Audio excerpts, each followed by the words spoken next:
السلام علیکم ملګرو، امید لرم ښه روغ جوړ به وئ.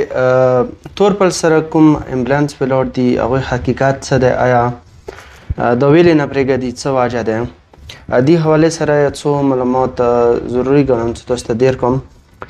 اول خبره دا چې تاسو ټول ته پاته دی چې موږ کوم روډ دی هغه اوسه پورې کلاو نه دی عامه مدرب دپاره. هغه کې مشکلات شته دي اوسه پورې څو معاهدې پاتې دي. دین علاوه کوم د چک پوسټونه جوړ دي دې کې ډپلایمنټ نه دی شوی. دې د وجې کوم روډ دی هغه عام او مدرب دپاره نه دی کلاو شوی او دا 2-3 ځای به معاهدې کېږي. هغه نه بعد به د کوم چک پوسټونه جوړ شوي دي کې به ډپلایمنټ کېږي، نه بعد به روډ کلاویږي. خو روډ حوالې سره یو ترتیب جوړ دی چې هغه ټولو ته پاته دی چې یو 30 ګاډي انټری کېږي، هغه دغه ځینه څي او به هغه طرفه راځي.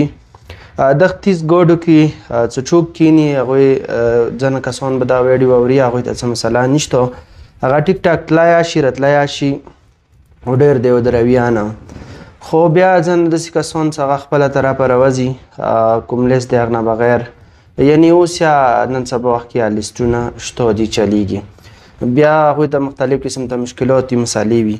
دې د وجې هغوی بیا په ګنټو ولاړ وي. لکه تور پل سره اوس یا تقریبا 18 ګاډي اوسه پورې ولاړ دي. وجه دا دی چې نمایش شته نه او خپله طرفه راوتي دي، دې د وجې هغه یې ودرولي دي. دې حوالې سره انجمن سره مو رابطه وشوه. هغوی دا وینا دی چې موږ خپله طرفه کوم لیست سي هغه کې انتظار نشته و هغه ډرایوران چې هغه دغه ځینې رجسټر شي یا ګاډي رجسټر شي پکار دی هغه 10 نه مخکې ټل ته سره راځي او 10 بجې هغه پرېږدي، نو ډېر وخت ته راورسېږي. هغوی د بیا مالته ولاړ وي نو 10 بجې هغه ځینې هغوی پرېږدي. دویمه خبره ده، اکثر خلک تنقید کوي په انجمن په مشرانو په یو چا په بل چا. بالکل تنقید جایز دی، خو ټول نه غټ ذمهداري اول دغه ځي کوم پولیس دی هغه جوړیږي، عسکري قیادت جوړیږي، ضلع انتظامیه جوړیږي، هغه نه بعد انجمن تحریک دغه جوړیږي، هغه نه بعد کوم عوامي نمایندګان دي چې کې کنسلر پورې دا ټولو دغه ذمهداري جوړیږي.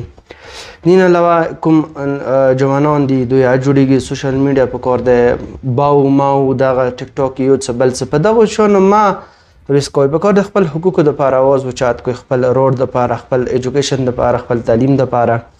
دې باندې تاسې فوکس وکوئ. تنقید کوئ اول پوښتنه وکوئ، هغه نه بعد هغه کوئ څه محاق وي هغه تاسې کولی شئ. نو مخکې خدای دې وکړي چې روډ کلاو شي، خو هغه کسان چې هغه سفر کوئ هغوی ته پکار دی چې کوم رجسټر ګاډي دي هغو کې سفر وکړئ. ویلې عذاب ذلالت دغو نه به باد شوئ. دویمه دا چې خپلې جدې څوره د رجسټر ګاډي دي هغوی باندې زیات انتظار نه کېږي او هغه کسان چې هغه راوځي نو هغوی هلک سوچ وکړي چې زه خو د راوځم چا سره مو خبره کړې ده څه مو کړي ده. ویلې مشکلات خو زیات دي، پکار د داسې شیانو مد نظر وي، هغه نه بعد پکار دی راوځي. نو ټول سوشل میډیا اکټیویسټ او نورو ته التجا لرو چې په خپلو نه تنقید کولی یا دښنه ته مکې ورکولی نه. ښه خبره دا دی چې خپله سوشل میډیا خپل حقوقو دپاره استعمال کوئ.